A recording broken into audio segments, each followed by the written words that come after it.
जो वीडियो बना रही हूँ वो हीलिंग के ऊपर वीडियो है, एक्चुअल हीलिंग वीडियो। तो उन लोगों ने लोगों के के बारे में स्टार्टिंग में बताया। तो हाँ, और मैंने जो देखी थी यूज़ किया, मैंने उसमें हमेशा इसलिए यूज़ किया। तो मैं रिकमेंड करूँगी कि अगर आप लोगों को पढ़ना है टॉपिक ऐसा मतलब कि टॉपिक को अगर प्रिपेयर होना चाहिए तो वो बहुत ज़्यादा हेल्पफुल है इस चीज़ में। तो स्टार्ट करते हैं फिर। Let's get into it. तो अभी मैं जो है एनाटॉमी ऑफ बोन और फ्रैक्चर हीलिंग जो है इसको स्टार्ट करा है मैंने। तो इसमें मैं सबसे पहले तो तुम्हें मतलब एनाटॉमी ऑफ बोन बहुत ही नॉर्मल बताऊंगी कि एनाटॉमी ऑफ बोन क्या है थोड़ा बहुत। उसमें ये कि लॉन्ग बोन, ठीक है, लॉन्ग बोन के क्या क्या पार्ट्स होते हैं और लॉन्ग बोन की वेसल्स कौन सी सप्लाई होती है, बस यही है, ठीक है। उसके बाद हाँ, सबसे मेन और इम्पॉर्टेंट कॉर्टिकल बोन और वोवन बोन, जो कि नॉर्मली क्वेश्चन पूछा जाता है, क्वेश्चन नहीं बट हाँ नॉर्मल कॉर्टिकल बोन और कैंसरस बोन नॉर्मल एनाटॉमी में या फिर आपका जो ऑर्थो है उसमें बहुत ही ज़्यादा इम्पॉर्टेंट है, ठीक है। तो स्टार्ट करते हैं। फिर सबसे पहले तो मैं बोन की जो है स्ट्रक्चर बनाती हूँ। सबसे पहले तो ये हमारी लॉन्ग बोन हो गई, ठीक है। लॉन्ग बोन नॉर्मली बहुत ही सिंपल है। तो सबसे ऊपर जो है वो हमारा एपिफाइसिस होता है, ठीक है। उसके नीचे होता है हमारा मेटाफाइसिस और उसके नीचे होता है हमारा डायफाइसिस, ठीक है। तो जो एपिफाइसिस होता है ऐसे ही हमारा जो नीचे वाली पार्ट है बोन की उसमें भी सेम ही होगा। नीचे एपिफाइसिस होगा, ठीक है, फिर ऊपर मेटाफाइसिस होगा, बीच में जो सेंटर पार्ट होता है वो हमारा डायफाइसिस होता है, ठीक है। उसके बाद ये हमारी लॉन्ग बोन का पार्ट है। नॉर्मली देखो बोन में नहीं होता बट लॉन्ग बोन में बहुत आसानी से और बहुत स्पेसिफिकली जो है हमें बता दिया जाता है। उसके बाद हाँ, इसकी जो नर्व सप्लाई नहीं, जो हमारी वेसल्स जो हैं वो वेसल्स जो हैं यहाँ पर जो ब्लड सप्लाई करती हैं, तो उसमें जो एपिफाइसिस को सप्लाई करती हैं वो हमारी एपिफाइसल वेसल हो गई, ठीक है। फिर मेटाफाइसल वेसल, और जो बीच में सप्लाई करती है डायफाइसिस को वो हमारी न्यूट्रेंट वेसल होती है, ठीक है। तो ये तो बहुत ही सिंपल लॉन्ग बोन का स्ट्रक्चर और उसमें जो वेसल सप्लाई होती हैं वो बताया है, ठीक है। उसके बाद हम आगे जो फर्दर टॉपिक है वो स्टार्ट करते हैं। तो उसमें फर्दर अच्छा हाँ देखो, मैंने जो बुक में बताया ना, अभी जो बुक में बताया वो ये है कि ये हो गया हमारा एपिफाइसिस, मेटाफाइसिस, डायफाइसिस, और ये हमारी लॉन्ग बोन का स्ट्रक्चर है। बीच में एपिफाइसल प्लेट होती है जो कि मेटाफाइसिस और एपिफाइसिस के बीच में होती है, ठीक है। और ये ऊपर जो है हमारा वो एपिफाइसिस है, ठीक है। और वही मेटाफाइसिस, ये मतलब ये पूरा एक तरीके से बोन का पूरा स्ट्रक्चर है। उसके बाद हम अब स्टार्ट करेंगे अच्छा हाँ, दूसरी बात, कॉर्टिकल बोन और कैंसरस बोन, ये बहुत ही ज़्यादा एक होता है ना कि एक बहुत ही ज़्यादा रिपीटेड वर्ड है ऑर्थो में, ठीक है। तो बहुत ज़्यादा रिपीट होता है कि कॉर्टिकल बोन क्या होता है, कैंसरस बोन क्या होता है। अब आपको अगर एक मेन ही चीज़ नहीं पता होगी फ्रैक्चर में कि ये चीज़ है क्या, तो मतलब समझने में दिक्कत होगी ना। तो सबसे पहले तो हम कॉर्टिकल बोन देखो, वोवन बोन और स्पॉन्जी बोन। वोवन बोन मतलब स्पॉन्जी बोन, ठीक है। तो जो हमारा फर्स्ट स्टेज होती है, जैसे फर्स्ट स्टेज ऑफ हमारा जो फ्रैक्चर हुआ तो उसमें सबसे पहले वोवन बोन का फॉर्मेशन ही होता है, ठीक है। तो वोवन बोन का मतलब हो गया हमारा स्पॉन्जी बोन। उसके बाद आता है हमारा लेमिनार बोन, ठीक है। लेमिनार मतलब हार्ड बोन, ठीक है। Spongy bone, woven bone, laminar bone, hard bone, ठीक है। उसके बाद हमारा दो आते हैं, जैसे कि अब कहते हैं कि what is cortical bone, what is cancerous bone. तो कॉर्टिकल बोन कुछ नहीं होता, बस ये होता है कि जो डेंसली एकदम पैक्ड स्ट्रक्चर्स होते हैं कॉर्टिकल बोन के, ठीक है। और जो कैंसरस बोन होती है उसके हमारे लूजली पैक्ड स्ट्रक्चर्स होते हैं। तो हम ये कह सकते हैं the difference is that the cortical bone, the lamella are densely packed and in cancellous bone the lamella is very loosely packed, okay. तो the basic structural unit of lamellar bone is osteon, ठीक है। Osteon is the basic structure you can say is osteon, okay. तो अब हम जो है start करते हैं फ्रैक्चर हीलिंग, ठीक है। अब नॉर्मली देखो फ्रैक्चर होता क्या है, फ्रैक्चर होता है कि there is a breakage in the continuity of the bone, okay. Continuity मतलब एक नॉर्मल बोन थी, ठीक है, दोनों के दोनों एक दूसरे से अलग हो गई, या एक बहुत छोटा सा क्रैक भी, जैसे हम कहेंगे हेयर लाइन फ्रैक्चर, उससे भी हम फ्रैक्चर ही कहेंगे। या तो फिर दोनों बोन्स अपने प्लेन से अलग हो गई हैं या एक दूसरे पे कोलाइड कर रही हैं, कुछ भी है, हम उसे फ्रैक्चर कहेंगे। किसी भी कॉन्टिन्यूटी में फ्रैक्चर, बोन की कॉन्टिन्यूटी में दिक्कत होती है तो हम उसे फ्रैक्चर कहते हैं, ठीक है।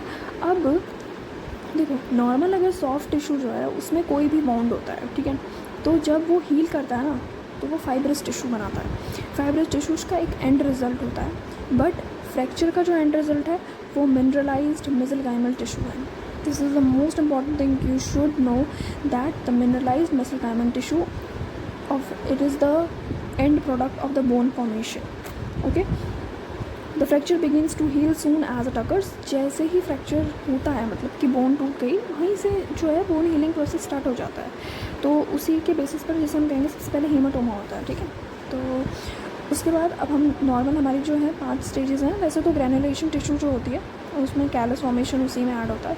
तो स्टेज होती है हमारी hematoma, granulation tissue, callus, then remodeling and modeling. Remodeling को कॉन्सोलिडेशन भी कहा जाता है एंड मॉडलिंग को रीमॉडलिंग भी कहा जाता है। ये क्यों कहा जाता है, ये क्या कहा जाता है, ये सब मैं आपको डिटेल में बताऊँगी।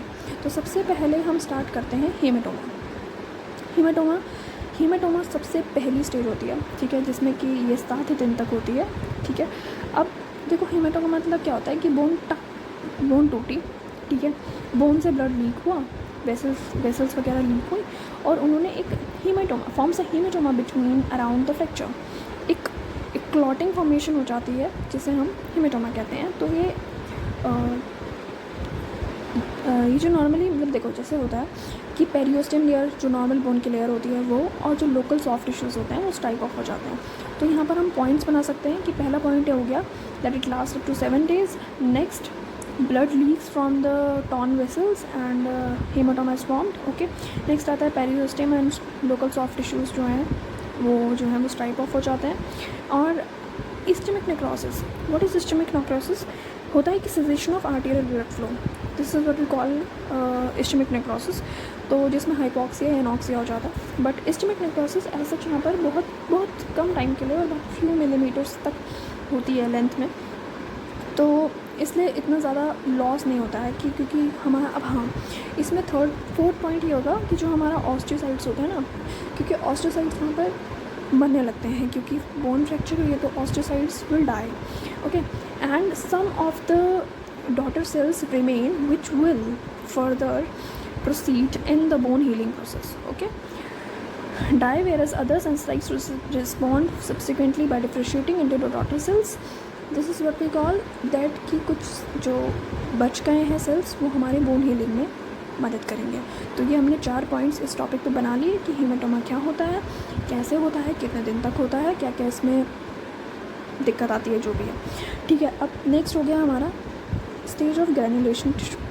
व्हाट इज़ ग्रेनुलेशन से समझ में आ रहा होगा तुम्हें कि कुछ है जो इकट्ठा हो रहा है, ठीक है। तो ग्रेनुलेशन क्या होता है कि ये 2 से 3 वीक तक होता है और इसमें सेंसिटाइज प्रिकर्सर सेल्स जो कि हमने बताया था ना अभी, डॉटर सेल्स, वो प्रोड्यूस होते हैं और वो डिफ्रेंशिएट होते हैं ब्लड वेसल में, फिब्रोब्लास्ट, ऑस्टियोब्लास्ट एक्सेट्रा। ओके, और यही एक ग्रेनुलेशन, सॉफ्ट ग्रेनुलेशन को फॉर्म करते हैं, ठीक है। और ये ग्रेनुलेशन आप कहोगे कि यहाँ पे तो क्लॉट बन जाएगा। क्लॉट को जो है वो हमारे मैक्रोफेजेस, जाइंट सेल्स या फिर हम ये सब जो है हमारे ग्रेनुलेशन टिश्यू को बाद में साफ़ कर देते हैं, क्योंकि जब धीरे धीरे करके हीलिंग का पूरा प्रोसेस होगा तो हो जाता है। उसके बाद एक्चुअली ये जो ग्रेनुलेशन होती है ना, ये बहुत ज़्यादा टाइट नहीं होती है, बहुत ज़्यादा सॉफ्ट होती है, क्योंकि अभी ये भी फ्रैक्चर हुआ है और अभी फ्रैक्चर को सिर्फ 2 या 3 वीक हुए हैं, तो कोई ज़्यादा टाइम नहीं हुआ है, तो फ्रैक्चर बहुत ही ज़्यादा सॉफ्ट होता है। फिर है कि हाँ, ये माइक्रोफेजेस और जाइंट सेल्स जो है इनको हटा देते हैं, ठीक है। उसके बाद आता है स्टेज ऑफ कैलस, ठीक है। देखो ये एक्सरे देखो, इसमें जो पिक्चर दे रखी है बुक में एक्सरे की, इसमें बहुत ही स्लाइटली, बहुत अगर ध्यान से एक्सरे देखोगे, आपको आता होगा एक्सरे देखना, तो बहुत हल्का सा दिख रहा है कि कैलस फॉर्म हो रखा है। अब आप पूछोगे कि कैलस होता क्या, तो कैलस क्या होता है, देखो जब ग्रेनुलेशन हो जाती है टिश्यू की तो वो फर्दर जो है डिफ्रेंशिएट होते हैं अलग अलग सेल्स में। तो यही जो इंटरसेलुलर मैट्रिक्स बना हुआ है ना, ठीक है, यही कैल्शियम सॉल्ट के साथ मिलके कैलस का फॉर्मेशन करता है। और कैलस बहुत ज़्यादा सॉफ्ट होता है, कैलस बहुत ज़्यादा रिजिड नहीं होता, ठीक है। और हम कैलस को वोवन बोन भी कह सकते हैं। मैंने बताया था ना आपको कि वोवन बोन क्या होता है, वोवन बोन सॉफ्ट बोन होती है, ठीक है, लूजली पैक्ड स्ट्रक्चर्स होते हैं जिसे हम वोवन बोन कहते हैं।